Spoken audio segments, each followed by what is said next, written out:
Bonjour Dominique. Bonjour. Alors nous sommes au cœur d'une belle vigne, tout près de Montpellier, à 20 km à peu près au nord, dans l'Hérault. Dominique, est-ce que vous voulez bien nous dire pourquoi vous êtes dans cette vigne? D'où vous vient cette vigne? Est-ce que vous y travaillez? Est-ce qu'elle vous appartient? C'est une vigne qui vient de l'exploitation de mes arrière-grands-parents et que j'ai obtenue par différentes successions. Qui a décidé que vous travailliez à la vigne? C'est vous qui en avez eu le désir dès que vous étiez petit ou c'est vos parents ou vos grands-parents qui vous ont proposé de le faire? Non, c'est venu, mes deux frères ont déjà leur travail, je suis le plus jeune de la famille. Et comme eux ont déjà pris le... Ils sont devenus instituteurs. Donc il fallait que quelqu'un reprenne les vignes. C'est tombé sur moi, peut-être par hasard, mais bon, j'étais bien content. Dominique, donc peut-être un peu de hasard, quand vous étiez petit, bon, vous recevez cette vigne, mais en fait maintenant, aujourd'hui, qu'est-ce qu'elle vous apporte, cette vigne? Bien justement, elle m'apporte un cadre de vie, un travail très agréable, dans des conditions exceptionnelles, et une liberté dans mon travail qui n'a pas de prix. La vigne, quand même, c'est quand même beaucoup de présence, beaucoup de travail, non? C'est un peu... on y donne beaucoup de soi-même aussi, non? Oui, on peut y travailler tant qu'il il y a toujours quelque chose à faire toute l'année. Bon, il faut savoir trouver quand même un peu de temps libre, mais il y a certaines périodes de l'année où là, on est tributaire de la végétation. En fait, c'est un peu la vigne qui guide un peu votre vie.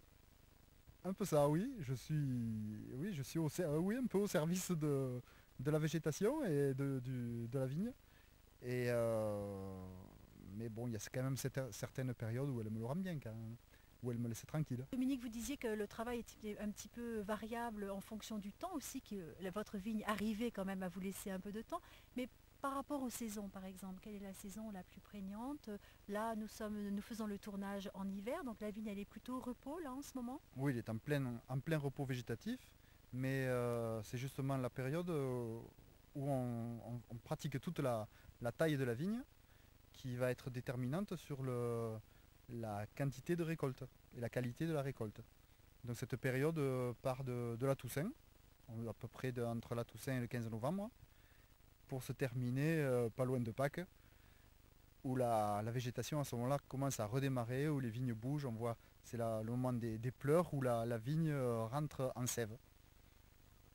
Et ensuite on a toute la période de végétation où jusqu'au 15 août, où c'est vraiment très... où la présence du vigneron est très importante. Et une période plus calme jusqu'au vendange, où le raisin mûrit. Et une fois la récolte faite, bon, on a un peu de temps jusqu'à la Toussaint de l'année d'après Oui. pour se reposer. Vous venez de faire allusion à différentes fêtes chrétiennes, en fait, dans le travail de la vigne. On dirait que c'est un petit peu, vous avez dit, entre la Toussaint et le printemps, après le printemps, le 15 août. Nous sommes dans un environnement qui fait beaucoup penser à la Bible. Dans la Bible, nous retrouvons beaucoup d'histoires. La vigne de Naboth, bien sûr, le petit Naboth qui s'est fait prendre sa vigne par la femme du roi Akab, mais aussi le Christ qui dit qu'il est le cep de vigne et que nous sommes invités à être les sarments. Alors, vous vivez dans un environnement, est-ce que ça vous porte un peu dans votre foi? Est-ce que cette vigne vous aide? Est-ce que vous y pensez ou pas tellement? Si, on est obligé d'y penser. Mais oui, dans la mesure où les sarments portent le fruit, et on est là pour renouveler, pour tailler les sarments. Et ce sont eux chaque année qui nous portent du fruit et qui sont notre raison d'être et qui sont un peu notre vie, quoi. En fait, chaque Mais, année, on ne sait jamais trop où on va. Il y a une nouveauté qui s'instaure dans le fait de s'occuper de la vigne aussi. mais chaque année, déjà, chaque année est différente puisque c'est le climat qui détermine la récolte. Donc chaque année est différente. Et en fonction de ce qu'on a fait pendant la taille et de l'entretien de la vigne et le plaisir et l'amour qu'on lui a porté, quoi, le plaisir qu'on a porté à la travailler, on obtient différents résultats quant à la récolte. Donc on est obligé c'est pas une obligation, mais on a le plaisir d'être un peu de détenir le pouvoir. En fait, c'est nous qui déterminons euh, Comment la vigne va pousser, ce qu'elle devrait donner comme fruit. voilà, on est responsable, on est responsable du fruit qu'elle donnera. Donc quand dans la parabole les ouvriers sont invités à aller travailler à la vigne du Seigneur, on pourrait dire aussi que nous aussi nous sommes un peu responsables dans les actions que nous avons dans notre vie chrétienne. Ah oui, sûrement, voilà. Je Ça pense vous oui. parle, vous, Oui, non, je ça peut pense être du oui. concret. Oui, parce que on a notre rôle à jouer et l'avenir en dépend. Et l'avenir de cette vigne, vous la voyez comment? Plutôt dans la famille, plutôt ailleurs?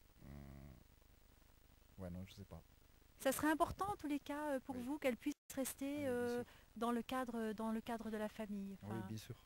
Mais bon, c'est sûr qu'en ce moment, on ne le voit pas trop venir. Donc, oui, non, j'espère qu'elle pourra rester dans la famille et que le travail accompli puisse toujours progresser et